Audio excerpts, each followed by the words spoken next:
We're going to learn some ska rhythms now. Ska is a very fast form of reggae that's frequently heard in punk-style music.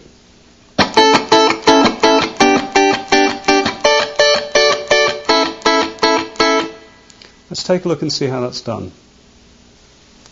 To begin with, we're going to set up an F chord on 4 strings. Mini bar, first and second string, middle finger on the third string, third finger on the fourth string. And we're going to move that chord shape along the neck so that our bar is at the 5th fret. That'll give us an A major chord.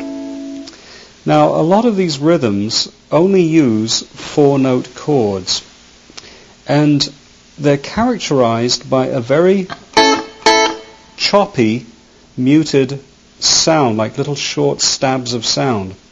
Now, to begin with, we're going to get to the 5th fret here, and we're going to take this chord when it's in place, and we're going to lift our fingertips off.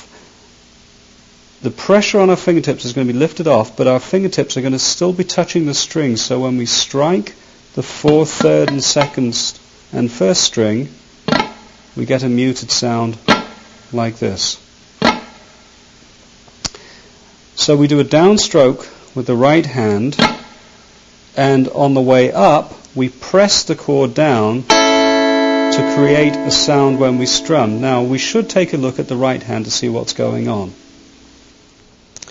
Looking at the right hand, we rest down here, and we drive the pick through the 4th, 3rd, 2nd, and 1st string, get a muted downstroke, because our F chord shape, which we've got at the 5th fret on the left hand, we're barring at the 5th fret, is lifting off. If it lifts off too much, we're going to get some sounds coming through that we don't want. So it takes a while to practice dampening the strings down with the left hand.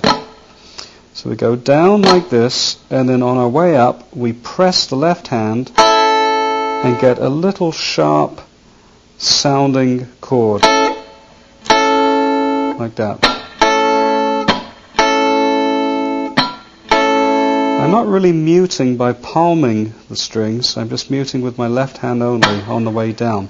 You have to watch, though, that you don't accidentally strike the 6th or 5th string and get a clanging, ugly sound in there. You don't want that to happen, so it's more of a...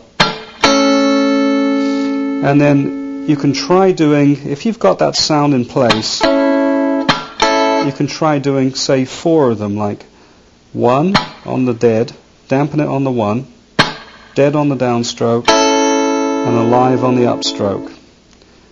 Dampen on the downstroke, press on the upstroke, same thing. Try 4 of them.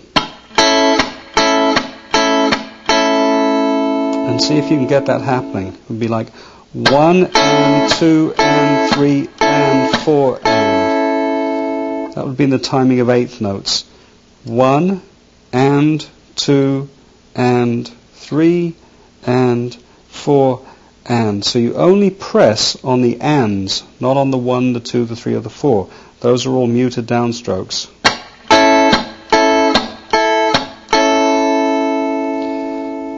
Again. Now let's take a look again at the left hand.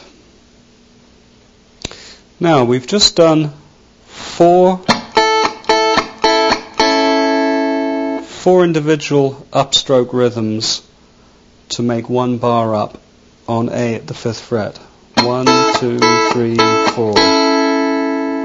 That's 1 bar. 1 and 2 and 3 and 4 and. Now we want to be able to move, and I'm going to suggest we move down to the G, which would be down here. Now it's a bit tricky to switch from here to here, 1, 2, 3, 4, without suddenly pressing on the downstroke by accident and getting everything with the right hand going back to front. So what I suggest you do is we'll go 1 and 2 and 3 and 4 and then on that next mute, as you lift your fingers up to mute for the A, move back at the same time that you strike the downstroke with the strings. this way. So we've got 1 and 2 and 3 and 4 and mute and move at the same time. Then we're ready for an upstroke on the G, and we do 4 here.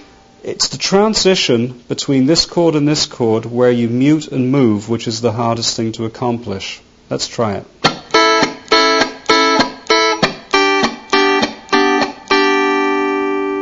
Once again, 4 slowly, 3, 4, mute and move, and when you're ready, after 4 there, you can move back again.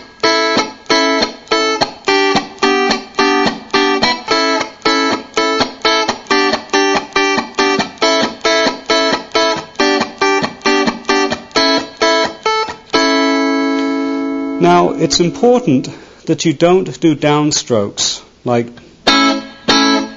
even though you could play those off the beat, you don't get quite the tone as when you do the upstrokes, because when you're doing an upstroke, you're actually getting the high end of the chord going from high to low in pitch. And it gives you a much shorter, sharper stabbing sound than if you go. It's not quite as effective.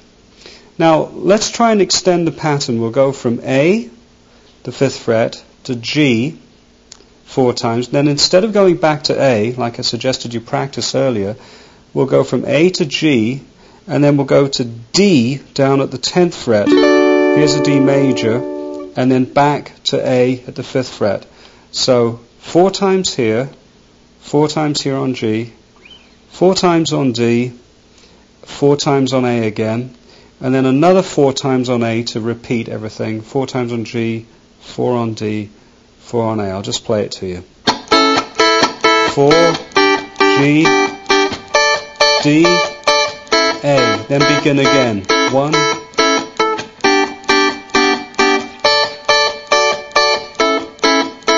1, 2, 3, 4, 1, 2, 3, 4, 1, 2, 3, 4, 2, 3, 4, and that's where you would repeat with 4 again.